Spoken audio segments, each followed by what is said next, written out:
All right, welcome back. Happy days upon us. I'm continuing doing the Python for DevOps series. That's my number one most viewed series.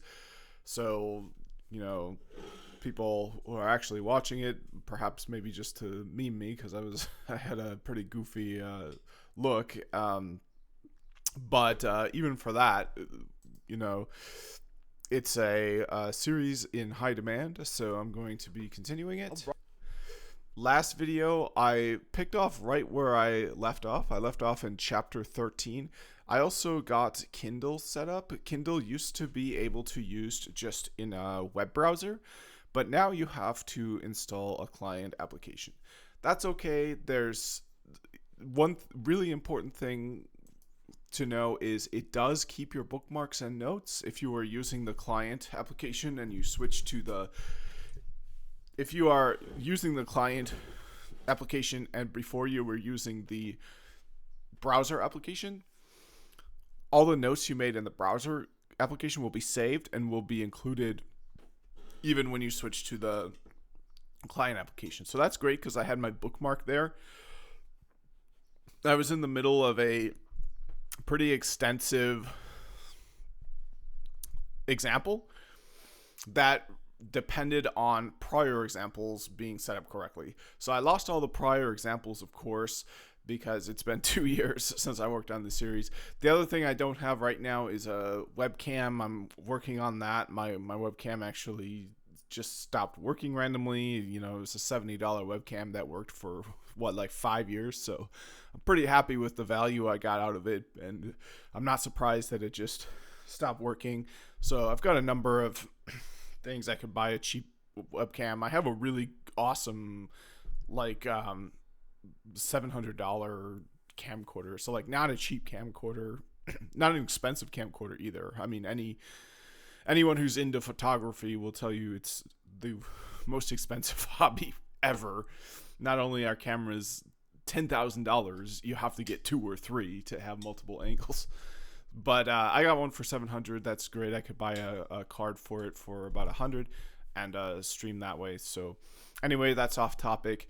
The topic of Python for DevOps really overlaps with a lot of things I'm doing both professionally and in volunteer work, which is professional work technically. So this is a great series for me to continue. So the first thing I'm going to do is go back in time to the URL shortener SDK example and try to get that working, because this one here depends on this working. So it looks like I'm going to have to go through this demo here to get that to work. So let's start with that. We're going to start with the README. So this is Walter's CO URL shortener. This is the code from the infrastructure as code with AWS CDK, AWS Online Tech Talk, presented on August 20th, 2019. This project is an implementation of a URL shortener service, which demonstrates a few AWS CDK concepts.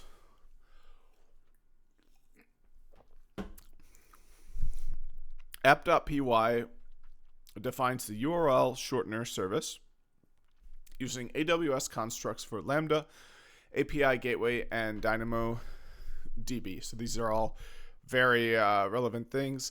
This is AWS Cloud Networking using an AWS service called Lambda, which allows you to use serverless functions. This is an API gateway, which really can't work in technology without knowing about APIs nowadays. So get, update, delete requests using something like JSON targeted towards a API URL. And then DynamoDB is a special kind of database that doesn't use SQL, as far as I understand those terms. And I don't want to give misinformation on this channel, especially when I have a ultra way to give misinformation. Why give a little bit of misinformation when I can give a lot? So I'll be careful to kind of double check on ChatGPT to make sure that what I say is even more incorrect. All right, so moving on to the next bullet point. The Walters CO Common module includes a base CDK stack class that includes APIs for accessing shared resources such as a domain name and a VPC. GenGen.py uses AWS Fargate to create a custom construct for a traffic generator. The app uses the CDK Watchful third-party module, which automatically defines a monitoring dashboard and alarms for supported resources. Setup. All right, so this is the hands-on portion. I kind of got some things working yesterday. I think I've got Node.js set up pretty well. So I don't think it's a lost cause. So let's go through and then the other great thing about this is I can, professionally, I make these. So like knowing what a good README looks like and like what they're doing for setup instructions is always useful. So even if it doesn't work, there's definitely value to be gained by getting halfway, a quarter of the way through a tutorial and just not being able to continue anymore. You still learn when that happens. And I want to emphasize that because that's one thing I would probably go back and say to my older self more is like, yes, you're not getting where you want to be. Yes, it's frustrating, but that does they're what you're doing, which is exhausting effort, is good. Can you exhaust it in a way that is more effective? Yes. But is the answer to just stop exhausting effort the way you have been? Absolutely not. And I believe I actually kind of knew that. So let's see here. So the app uses CDK Watchful third-party module, which automatically defines a monitoring dashboard and alarms for supported service. So, okay, so we're going to see a fancy-dancy dashboard. I've got my home directory here, PWD right there, so let's follow the instructions with this as the present working directory. So the first thing to do is to create and source a Python virtual environment on Macs and Linux. So we're on a Linux virtual machine from Windows Wassel. So we're going to work from here and install the Python dependencies. Oh, and you can't just copy and paste it from there because I don't know why. So hopefully I get better results if I just type it out. And I do. Now, one thing you'll notice here, if I do a ls-a, the .env was created just here. I don't want it there, so I'm gonna remove that.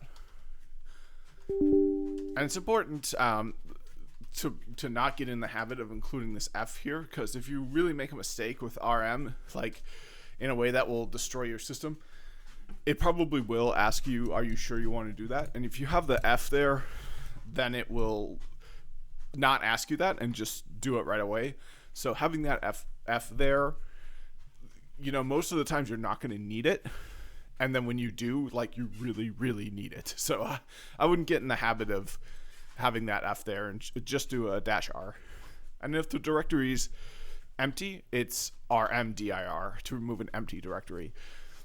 Doing the least impactful thing to make your change, I generally think is better, even though it can be frustrating sometimes if you don't know how to use it and you use it wrong.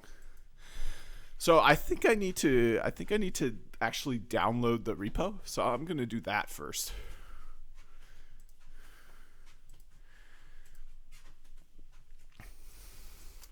All right, and most people watching this should know what I'm doing here. I'm doing a git clone, and that's predicated on my SSH keys. So hopefully most people watching this series by now know how to do this. If you don't, I do recommend the Odin project. It has instructions for how to do it. Um, but yeah, so it's taking forever to download. I'm getting new internet on Monday, so hopefully that will help. We can see my download speed is not good. um, but if we look at the full curriculum on the Odin project, and then we can see the learning paths. So if you ask ChatGPT, what is the best thing to learn right now? Full stack JavaScript. So like this is how you get hired. You study things that people need to hire people for, and they need to hire people for full stack JavaScript development. So, and then the other thing is those skills are widely applicable across a lot of different fields. So this is a great resource. Definitely, I think everyone needs to. I think this is a great place to start for anyone getting through this whole thing. I don't think it takes forever. So let's see here. So I've got my path. So now here's all my courses. Let me sign in. I think if you sign in, it's more straightforward. And it tracks your progress when you sign in, so advantages to signing in. All right, and it's not working. My internet might be a bit dead. It goes down just about every morning, which is why I'm getting new internet tomorrow. But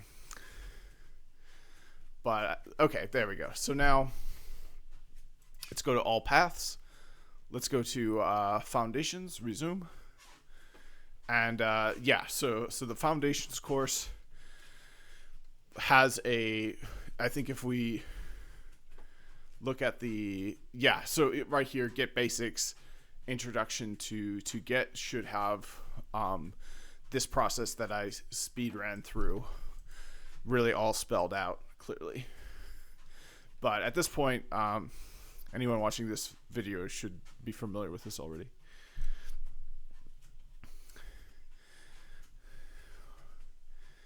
All right, so yep, so this is for the URL shortener. So now let's switch into that repo and try these steps.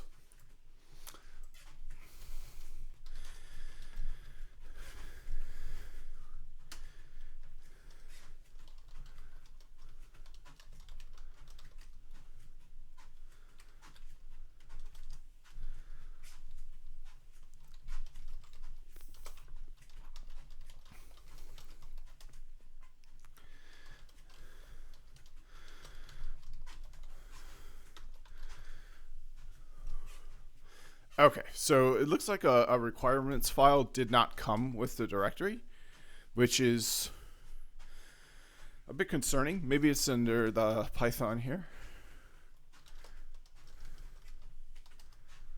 No, so there is no requirements file that came with this directory. So I'm not sure how to continue because I won't have all the requirements now.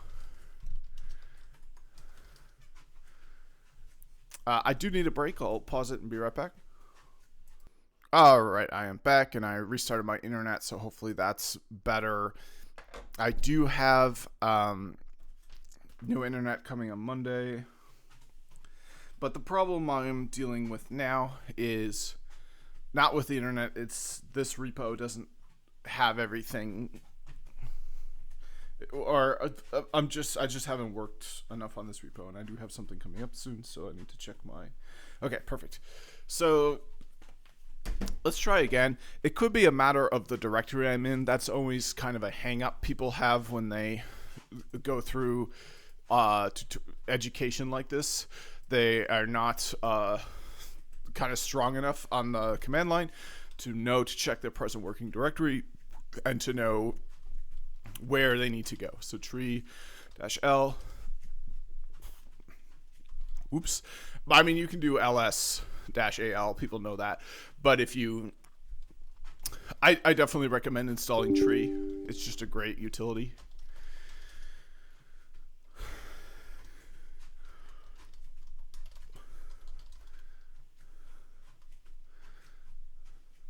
Yeah, so now if we do tree-l2, we can see pretty clearly where to go for do a tree-L1. There we go, tree-L3. You can see things nested even more. So I think I need to be in the right part. So we can see this is the examples. So now I need to go into Python. And now I need to go to URL shortener. This is, I think, where a lot of people get tripped up in trying to educate. They just aren't strong enough with bash and with the command line to say, oops, I was here and I had to be there. That's a big sticking point for people new trying to teach themselves. And when you go to school, they don't really teach you that. They just give you on rails examples that say, okay, you're here now because we told you to be here. Like, if you're lucky, you can learn that competency, but that's just one of those things where after you've been doing it for a long time, you're making mistakes on it. You see other people make mistakes on it. It's like, oh, it's actually not that hard. It's just it's like this, and I didn't realize that. So yeah, that's really important. Now it should have that requirements.txt file. Let's check.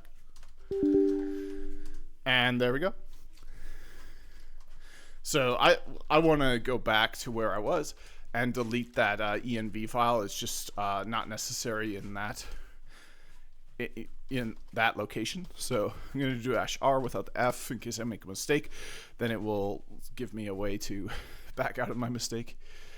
So we need to go into Python, and we need to go into URL shortener, and now we can create the virtual environment here.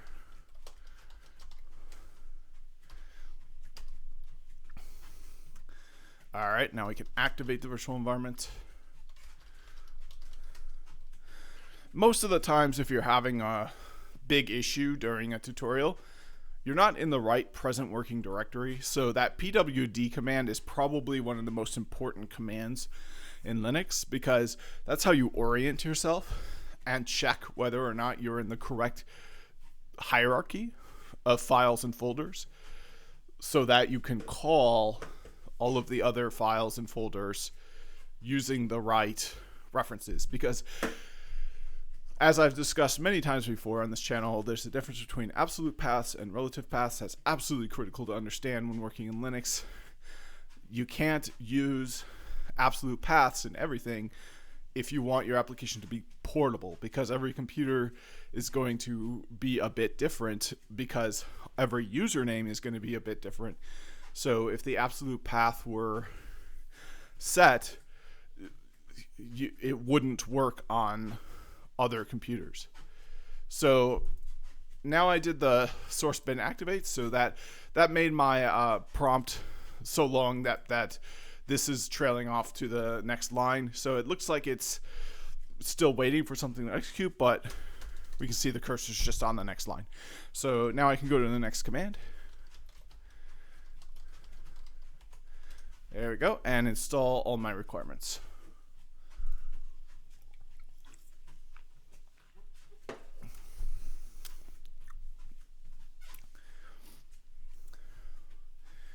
And again, my internet is horrible. Look at that, 25. Okay, we're at 30 now. That's good. Megabytes. So I've got $80 connection for, I think 200 megabytes is the max.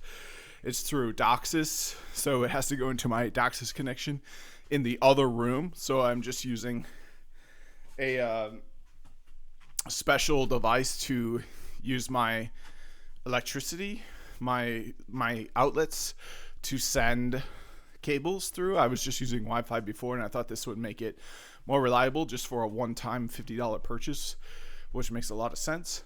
But it didn't make it more reliable at all, because it wasn't my LAN that was having problems. It's the actual ISP was giving out every single day, every single morning. It gave out today.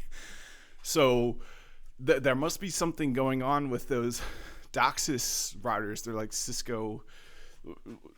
They're the head-in. There must be something going wrong with like some sort of timeout, or like somebody's doing something on there that messes something up, or like a DNS address like expires, or it's just not working the way it's claimed to be working.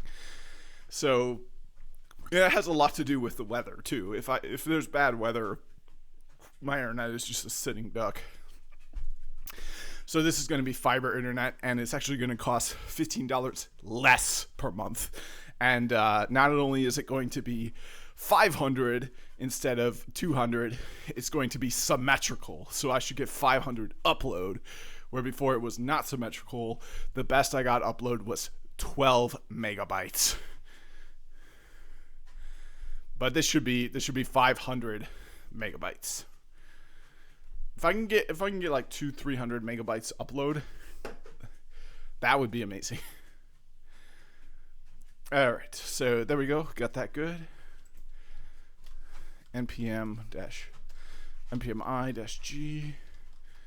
s-cdk.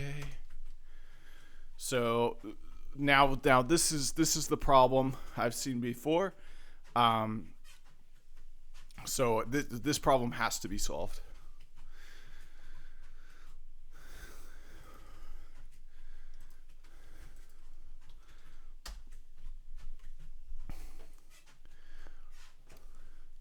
Yeah, so I need to,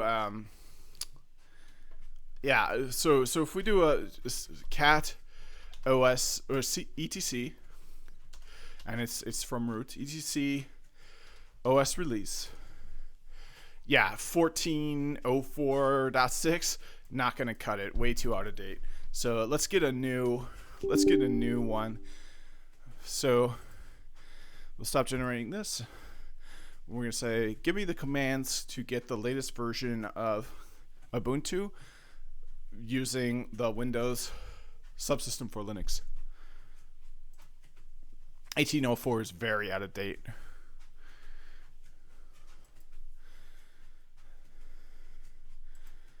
To upgrade to the latest version of Ubuntu using the Windows subsystem for Linux, WSL, you should first ensure that you have WSL installed and set up on your Windows system.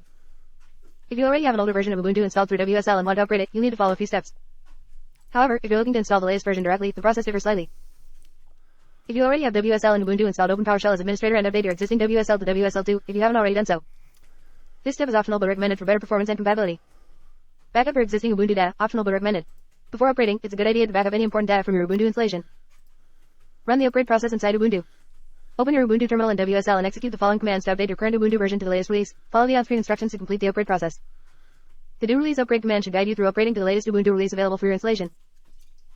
If you want to install the latest Ubuntu version directly, if you don't have Ubuntu installed or you want to add a new, separate instance of the latest Ubuntu version alongside your existing one, open Microsoft Store on your Windows system. Search for Ubuntu. Look for the Ubuntu version you wish to install. If you want the latest version, simply searching for Ubuntu should show you the latest stable release as one of the top results. Specific versions, e.g. Ubuntu 20.04, Ubuntu 22.04, can also be found by including the version number in your search. Click Get or Install on the Ubuntu app page within the Microsoft Store. This will download and install the Ubuntu distribution. Launch Ubuntu. After installation, open the Ubuntu application from your Start menu.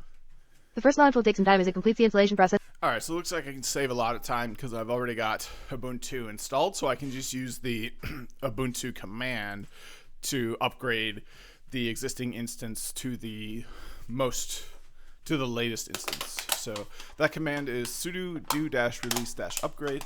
So my pitiful internet connection won't be able to handle this too well, so I'm going to pause it and be right back.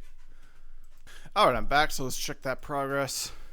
The command terminated with exit status 1. Looks good to me. No, it doesn't look good at all. So I'm not sure what this means. Hit enter a few times. So we can either, so this is in a screen session. So let's ask ChatGPT. It's such a good, the best way might be the Microsoft Store.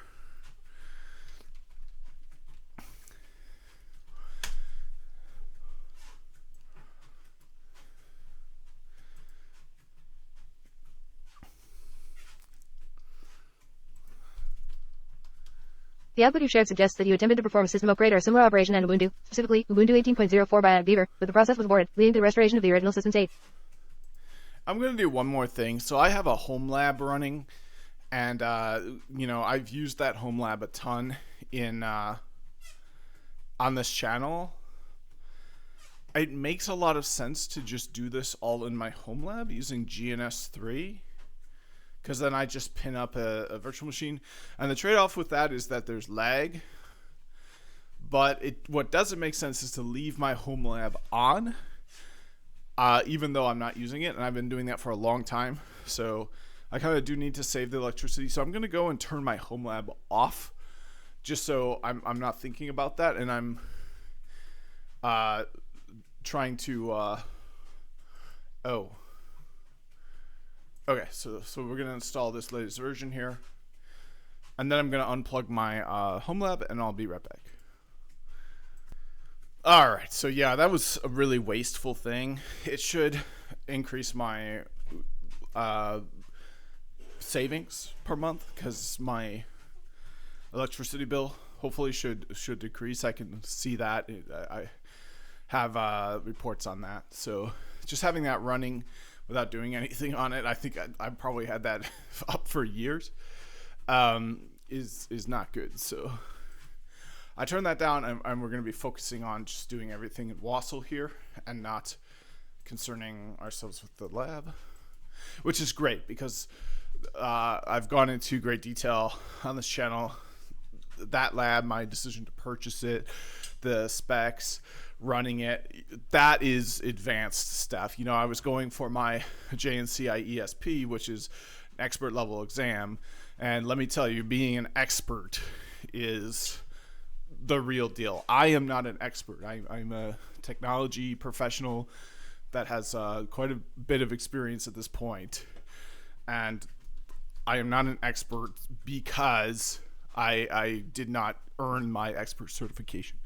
Some people might consider me an expert, might call me an expert, but you know, I'm the kind of person that if I make a claim, I want there to be a lot of evidence for that claim, and the claim that I'm an expert kind of isn't backed up unless I were to get something like a CCIE, JNCIE, a PhD, or even just a master's degree, like in computer science.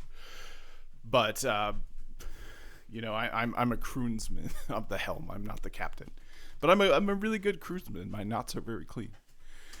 All right, so, and I'm not the captain yet. We are planning a mutiny. Okay, so let's see here.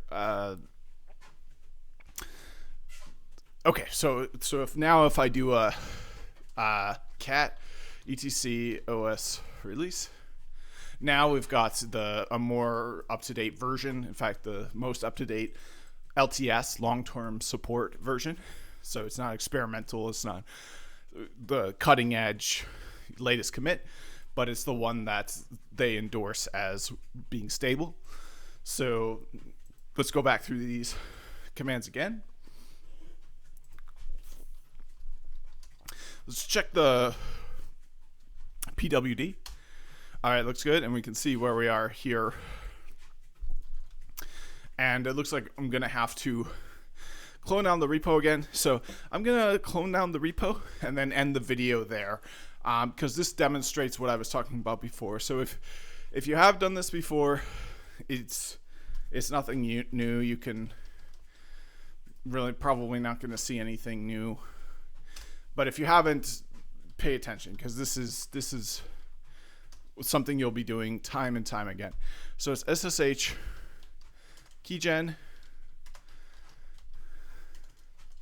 and if you do a double tab, you can see all the options there. There we see it right there, keygen, KEYGEN, and then if we do a -h,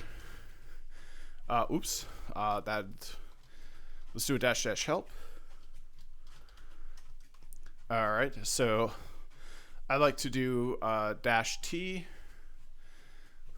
so that it doesn't just generate keys that aren't necessary. So -t for RSA, we can see that spilled off to the second line there. And then you can also do a -b to make it more or less secure by increasing the bits. I don't do that typically because the default is fine. I feel like most security considerations are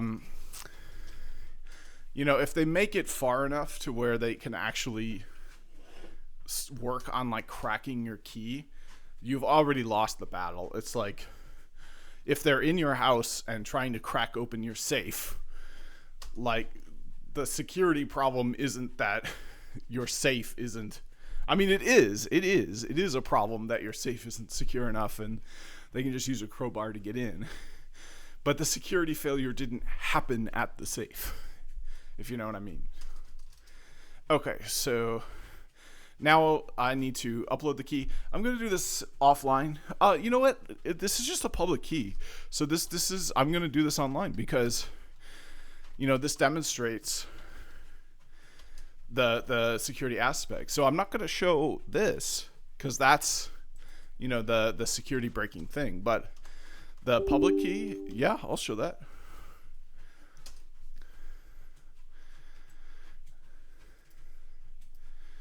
All right, and now I'll load it to my account.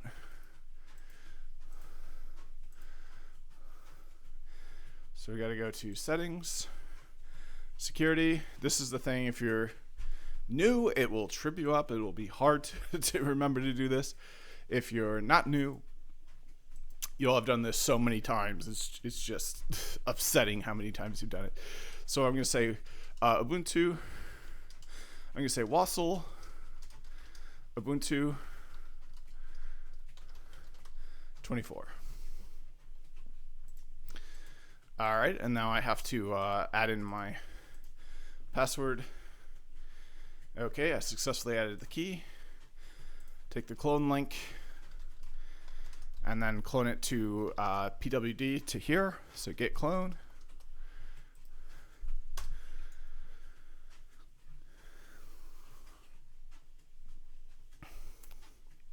And my pitiful internet is pitiful.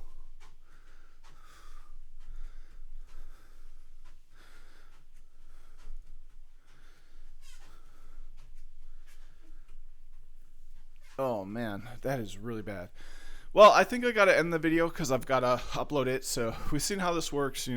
There's not going to be any surprises. Just once this is downloaded, we'll go into that and run this section. So yeah, everything from here is straightforward. So I can end the video, and then in the next video, this will just simply be downloaded. We'll be in that directory, and we'll be trying to get through this again. So that's it for this video. Thanks for watching.